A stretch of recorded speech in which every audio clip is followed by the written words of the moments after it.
আইপিএলে এখন পর্যন্ত ম্যাচ হয়েছে 34টি, যে ম্যাচগুলোর গল্পের প্রধান অংশ হচ্ছে আক্রমণাত্মক ব্যাটিং আর ছক্কা হাঁকানো। আইপিএলের প্রতি মৌসুমে রান তোলার গতি ধারাবাহিকভাবে বেড়ে থাকে, তবে এবারের আইপিএলে যা হচ্ছে সেটা আলাদা গুরুত্ব বহন করে।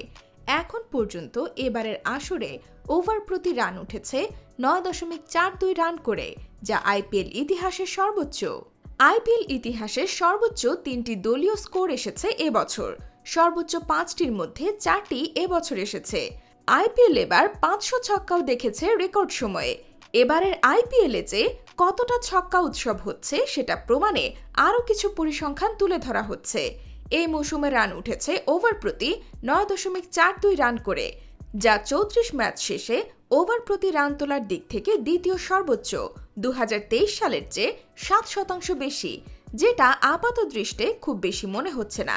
তবে 34 ম্যাচ শেষে দ্বিতীয় সর্বোচ্চ রান উঠেছিল 2023 সালে 8.81 ওভার প্রতি, যা 2020 সালে ওভার প্রতি 8.54 রানের চেয়েও 3.1% বেশি। 2024 ও 2023 সালে ওভার প্রতি রান তোলার পার্থক্য 0.61, যা 2009-10 মৌসুমের পর আগের বছরের তুলনায় ওভার প্রতি রান ওঠায় সর্বোচ্চ।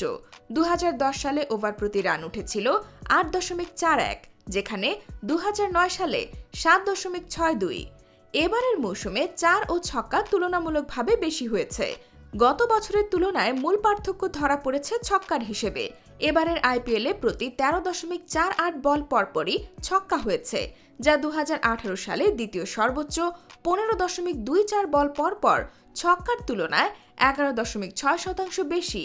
বল প্রতি বাউন্ডারির হিসাবে 4 ও ছক্কা এবারের আইপিএল 2018 সালের তুলনায় 7.1% বেশি। 200, 300, 400 ও 500 ছক্কার মাইলফলক প্রতিটি এবার এসেছে রেকর্ড গড়ে।